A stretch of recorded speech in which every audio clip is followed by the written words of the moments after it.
Hi hello ನಮಸ್ತೆ welcome back to my channel. ಇವತ್ತು ನಾನು ಬರೀ 10 ಮಿನಿಟ್ಸಲ್ಲೇ ಎಗ್ ಮಲಾಯ್ ಮಸಾಲ ಯಾವ ರೀತಿ ಮಾಡೋದು ಅಂತ ತೋರಿಸ್ತಾ ಇದ್ದೀನಿ. ಈ ರೆಸಿಪಿ ತುಂಬಾ ಸಿಂಪಲ್ ಹಾಗೂ ಟೇಸ್ಟಿಯಾಗಿರುತ್ತೆ.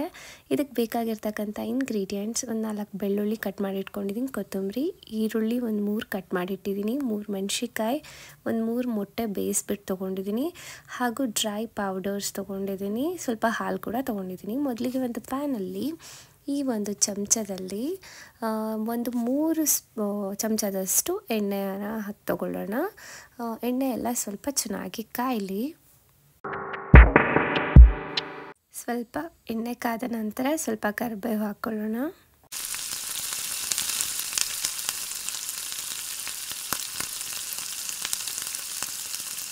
ಈಗ ಕಟ್ ಮಾಡಿಟ್ಟಿರ್ತಕ್ಕಂಥ ಬೆಳ್ಳುಳ್ಳಿ ಕೂಡ ಹಾಕಿದ್ದೀನಿ. ನಂತರ ಈ ಪೇಸ್ಟ್, ಈರುಳ್ಳಿ ಮತ್ತು ಮೆಣಸಿಕಾಯಿ ಹಾಕಿ ರುಬ್ಬಿರ್ತಕ್ಕಂಥ ಪೇಸ್ಟ್ನ ಹಾಕ್ಕೊಂಡಿದ್ದೀನಿ.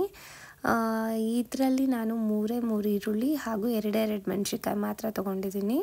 ಖಾರಕ್ಕೆ ತಕ್ಕಷ್ಟು ನೀವು ತೊಗೋಬೋದು. ಸೊ ಈ ಆನಿಯನ್ ಎಲ್ಲ ಹಸಿ ವಾಸನೆ ಹೋಗೋವರೆಗೂ ಆಯಿಲಲ್ಲಿ ಗೋಲ್ಡನ್ ಬ್ರೌನ್ ಆಗೋವರೆಗೂ ಚೆನ್ನಾಗಿ ಫ್ರೈ ಆಗಲಿ.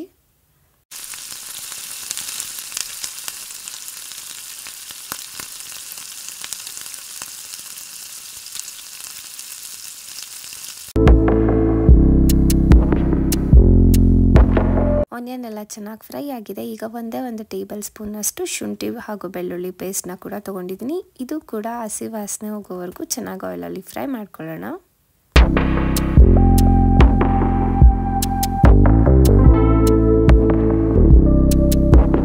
ಸೊ ಮಸಾಲ ಎಲ್ಲ ಪರ್ಫೆಕ್ಟಾಗಿ ಕುಕ್ ಆಗಿದೆ. ಇವಾಗ ಡ್ರೈ ಪೌಡರ್ಸ್ ಏನೇನು ತೊಗೊಂಡಿದ್ದೀನಿ ಅಂದರೆ 1 ಸ್ಪೂನ್ ಧನಿಯಾ ಪೌಡರ್, ಸ್ವಲ್ಪ ಮೆಣಸಿನ ಪೌಡರ್ ಹಾಗೂ ಸ್ವಲ್ಪ ಗರಂ ಮಸಾಲ. ಇದು ಕೂಡ ಹಸಿ ವಾಸನೆ ಹೋಗೋವರೆಗೂ ಸ್ವಲ್ಪ ಹೊತ್ತು ಫ್ರೈ ಮಾಡ್ಕೊಳ್ಳೋಣ ಆಯಿಲಲ್ಲಿ. ಸೊ ನಾನು ಈ ಒಂದು ಬೌಲಲ್ಲಿ 1 ಬೌಲಷ್ಟು ಹಾಲು ತೊಗೊಂಡಿದ್ದೀನಿ. ಈ ಹಾಲು ಡೈರೆಕ್ಟಾಗಿ ಹಾಕಿದ್ರೆ ಒಡೆಯುತ್ತೆ ಅಂತ ಸ್ವಲ್ಪ ಮಸಾಲಾನ ಫಸ್ಟೇ ಮಿಕ್ಸ್ ಮಾಡಿಕೊಂಡು ನಂತರ ಇದರಲ್ಲಿ ಹಾಕ್ತಾಯಿದ್ದೀನಿ. ಈ ರೆಸಿಪಿ ತುಂಬಾ ಸಿಂಪಲ್ ಹಾಗೂ ತುಂಬ ಪರ್ಫೆಕ್ಟಾಗಿ ಟೇಸ್ಟಿಯಾಗಿ ಕೂಡ ಇರುತ್ತೆ. ಸ್ವಲ್ಪ ಈ ಹಾಲು ಎಲ್ಲ ಚೆನ್ನಾಗಿ ಗ್ರೇವಿಯಲ್ಲಿ ಕುಕ್ ಆಗಲಿ.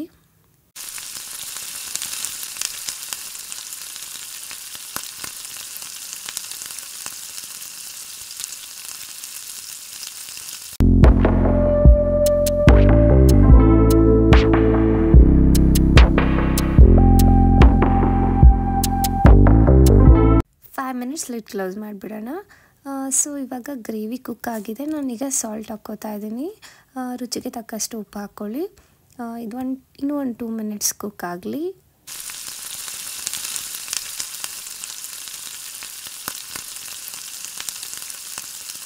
ಇವಾಗ ಎಂದಲ್ಲಿ ಸ್ವಲ್ಪ ಕಸೂರಿ ಮೇಥಿ ಹಾಕ್ಕೊಳ್ಳೋಣ. ನಂತರ ಬಾಯ್ಲ್ ಮಾಡಿಟ್ಟಿರ್ತಕ್ಕಂಥ ಎಗ್ ತೊಗೊಂಡ್ಬಿಟ್ಟು ಈ ಒಂದು ಗ್ರೇವಿಯಲ್ಲಿ ಎಗ್ ಕೂಡ ಒಂದು 2 ಮಿನಿಟ್ಸ್ ಕಾಲ ಫ್ರೈ ಆಗಬೇಕಷ್ಟೆ.